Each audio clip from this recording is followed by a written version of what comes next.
دخلنا على طول بالعود وجاب معاه نسمه هوا كده في الجو الحار اللي احنا كنا قاعدين فيه. ويا نيل. صح. يعني كل الاتموسفير اتغير على طول بوجودك. سهى سعيد، اهلا بيكي معانا. عازفه العود، اتخرجت من بيت العود في ابريل الماضي، لكن هي بتدرس سياحه وفنادق، وطبعا ابدعت في نهر الخالد على ضفاف النيل. اهلا بيكي معانا. التاتش النسائي برضو موجوده يعني. اهلا بيكي سهى. يعني فكره انك انت تروحي الآلة احيانا كتير بحس ان هي صعبه في التعليم عليها وادائها، خاصه لما يكون من النساء، رغم انه الموضوع ده مش دارج قوي انه تكون آلة بيهواها السيدات. ده صحيح، ده اكيد طبعا. هو طبعا مفيش بنات كتيره بتدرس آلة العود، يعني معظم البنات يحبوا آلة البيانو مثلا، الجيتار، الآلات الغربيه، لكن الآلات الشرقيه مش كتير يعني. حتى لو في آلات شرقيه فبيبقى مثلا القانون، لكن العود حتى الناس تستغرب ان بنت تعزف عود يعني. ايه اللي خلاكي تروحي للعود مش لاقي حاجه ثانيه يعني؟ آلة جميلة وشرقية جدا، وفيها يعني جزء من الحزن، الشجن الجميل، فعجبتني كتير يعني ان انا اعزف على الآلة الجميلة دي. احنا واخدين فكرة عن العود ان هو شجن وحزن، لكن هل ممكن على العود يبقى فيه ألحان مفرحة برضو يعبر عنها العود ولا لا؟ طبعا. طبعا. ده اكيد طبعا.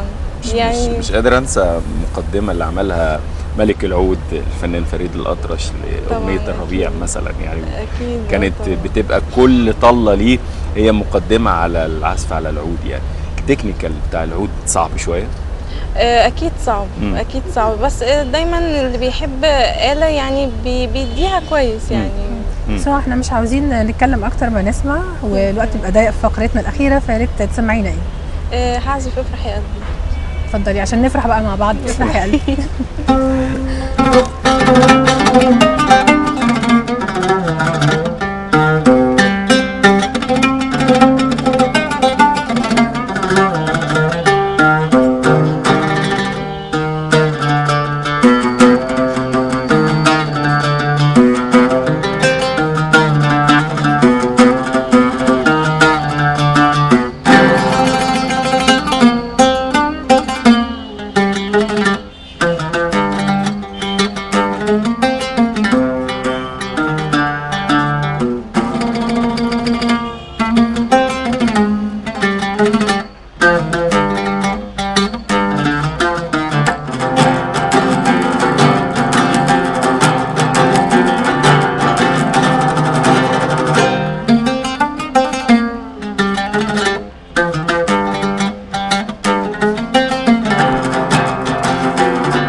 عليك يا سهى.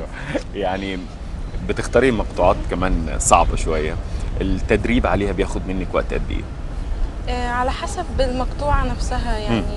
ممكن اخد مثلا يوم مثلا اعزف فيه مقطوعة واركز عليها مثلا ساعتين 3. يوم كامل عشان تقدري تطلعي هو لازم عامة تدريب العود يبقى مدة اطول كتير مستمر يعني كل يوم لازم بيكون ليك اكيد تدريب. اكيد طبعا لازم لازم لكن يعني انت بدأتي الموضوع بحاجة حباها وعملتيها هواية ودرستي علشان تسقي هوايتك، هل ممكن تحترفي انك تبقي عازفة عود في فرقة مثلا وتعملي حفلات ولا ده لا؟ اكيد طبعا اكيد. يعني ده يعني هو الهدف بتاعك ولا دي حفلات حتى هيبقى شهاده بس؟ لا انا عملت حفلات كتيره بالفعل في الاوبرا وفي ساقية الصاوي. كويس. يعني عملت فعلا حفلات كتيره جدا. استقبال الجماهير بقى اللي عازفه عود مش عازف عود بتختلف ولا هي؟ بتختلف جدا طبعا. والناس بتبقى منتظره يعني تسمع حاجه كويسه، يعني ما بيتخيلوش ان بنت مثلا تعزف عود كويس، يعني دايما هم ما عندهمش ثقه في البنات ولا ايه؟ بس احنا اثبتنا النهارده ان يعني البنات اجمل الكائنات زي ما بيقولوا حتى في عزف العود. يعني حتى عزف مختلف شويه، التكنيكال شويه بيبقى صعب. عايز اعرف منك يا سهى نظرتك للهوايه بتاعتك رايحه لفين؟ احترافيه توصلي ايه اللي انت شايفاه في الهوايه بتاعتك؟ اتمنى ان انا اكون فرقه موسيقيه واعمل حفلات كتيره جدا، يعني اتمنى ان شاء الله. لان حتى الاماكن اللي احنا يعني اللي بتتبنى العود يمكن هو البيت العربي دلوقتي هو اللي موجود العود، بس ما اعتقدش في اماكن كتيره، ودي آلة لازم نحافظ عليها ونطور فيها، ما نعيش بس على المقطوعات القديمه. فكرتي ان تلحني ولا ده مش في مخيلتك خالص؟ لا خالص، عزف بس. عزف بس. انا عايز اسمع حاجه نختم بيها معاكي ومع المشاهدين. ممكن اعزف حاجه لفريد الأطرش. فريد يا ريت اتفضلي.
حلوه ونوره نوره يا نور، الاثنين مع بعض حاجه جميله نختم بيها، ختام ومسك. ميرسي يا سهى. ميرسي ليكي. ميرسي يا سهى، وبنشكرك ونتمنى نكون قدمنا حاجه لحضراتكم تحوز على اعجابكم. بكره ان شاء الله اسره جديده من 10 الصبح الى اللقاء.